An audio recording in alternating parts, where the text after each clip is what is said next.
ये कुछ 3-4 किलोमीटर चले होंगे कि क्षितिज ने गाड़ी रोक दी।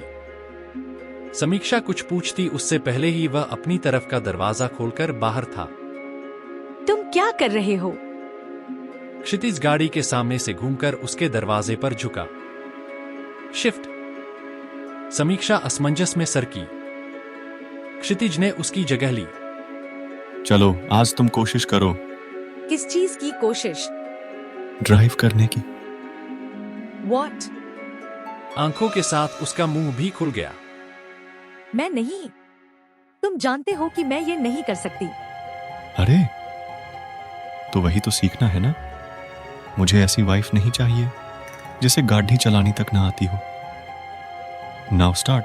अरे पागल हो गए हो क्या? कितनी महंगी गाड़ी है ये। मुझसे कहीं भिड़ गई तो? रिपेयर हो जाएगी। क्षितिज ने समीक्षा के हाथ पकड़कर स्टीयरिंग व्हील पर रख दिए। समीक्षा के हाथ व्हील पर कस गए। वह ऐसे हड़बड़ा रही है मानो गाड़ी अभी खुद ही चलने लगेगी और उसे शायद बचाव करने का मौका तक ना मिले। क्षितु, मैंने आज तक पापा की गाड़ी को भी हाथ नहीं लगाया है। मौसम देखो, सड़क गीली है, अभी गाड़ी स्लिप कर सकती। एक झटके से वह चुप हो गई। कुछ अचानक ही याद आ गया। अक्सर ही याद आ जाता है। आकाश, एक ख्वाब, एक हादसा और समीक्षा के हाथ स्टीयरिंग से ऐसे हटे जैसे स्टीयरिंग ने करंट मार दिया हो। This is not fair. I am sorry. समीक्षा ने अफसोस से सिर झुका लिया। इससे पहले भी कई बार उसने समीक्षा को गाड़ी चलाना सिखाना चाहा, मगर वह कोशिश ही नहीं करती। आकाश और सुधा के साथ हुई उस दुर्घटना का नजारा इतना भयानक था कि समीक्षा के मन में एक डर बैठ गया है। नेहा के मनोविज्ञान की भाषा में इसे फोबिया कहते हैं। इसी डर के चलते उसने कभी रंजन जी की गाड़ी, जो कि हमेशा गैराज में खड़ी ही रहती है, चलाने की हिम्मत नहीं की। उससे 2 साल छोटा उसका भाई आराम से पूरे बाजार में वह गाड़ी घुमा लाता है, लेकिन समीक्षा ने कभी उसे हाथ तक नहीं लगाया। आज फिर एक तरफ उसका फोबिया है और दूसरी तरफ क्षितिज की खुशी।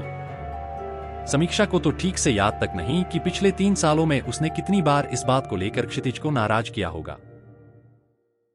ऑलराइट। क्षितिज अपनी नाराजगी दिल ही में दबाए उतरने के लिए गाड़ी का दरवाजा खोल रहा था कि अचानक चाबियों की हल्की सी खनक ने उसे रोक दिया। उसने धीरे से मुड़कर समीक्षा को देखा। समीक्षा का एक हाथ स्टीयरिंग व्हील पर है और दूसरा लॉक में लटकी हुई चाबी पर। लॉक में चाबी घुमाते हुए उसने आंखें बंद कर भारी सांस भरी। I swear. वह ये सब बिल्कुल नहीं करना चाहती, बिल्कुल भी नहीं करना चाहती।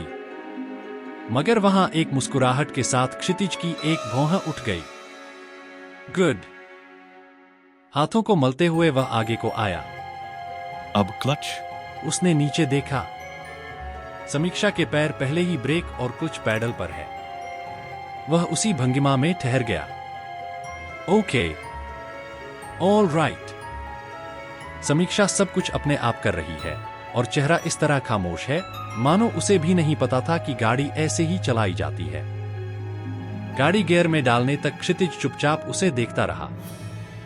समीक्षा ने उसे कई बार गाड़ी चलाते हुए देखा है, तो मुमकिन है कि उसे ये सब आता होगा, मगर जैसे ही समीक्षा ने ब्रेक छोड़कर एक्सीलरेटर देना शुरू किया, वह हैरान रह गया। समीक्षा के हाथ जरा भी नहीं कांप रहे गाड़ी बढ़ाने में, ना ही वह गियर बदलने में घबरा रही है। वह बस ऐसे चला रही है जैसे वह गाड़ी चलाना भूल गई थी, जैसे काफी वक्त बाद चला रही हो, मगर हां, पहली बार नहीं। गाड़ी को कुछ दूर तक पहले गियर पर चलाने के बाद उसने दूसरे गियर में डाला। गाड़ी के साथ उसके दिल की धड़कन भी थोड़ी तेज हो गई हैं। पलकें बहुत ज्यादा झपक रही हैं और आंखें सामने सड़क की सतह पर जैसे कुछ तलाश रही हो। उसने तो कभी पापा की गाड़ी पार्किंग से बाहर तक नहीं निकाली। अरुण तो फिर भी कभी मां से चोरी छुपे ले ही जाता है, मगर उसके अपने दिमाग में तो ऐसा विचार तक कभी नहीं आया। उसे कोई चाव ही नहीं है गाड़ी चलाने का। अपने बचपन से लेकर अब तक उसे ऐसा कुछ याद भी नहीं आ रहा जिसमें उसके हाथ स्टीयरिंग व्हील पर गए हों और पैर एक्सीलेटर पर। तो उसने कहां सीखा?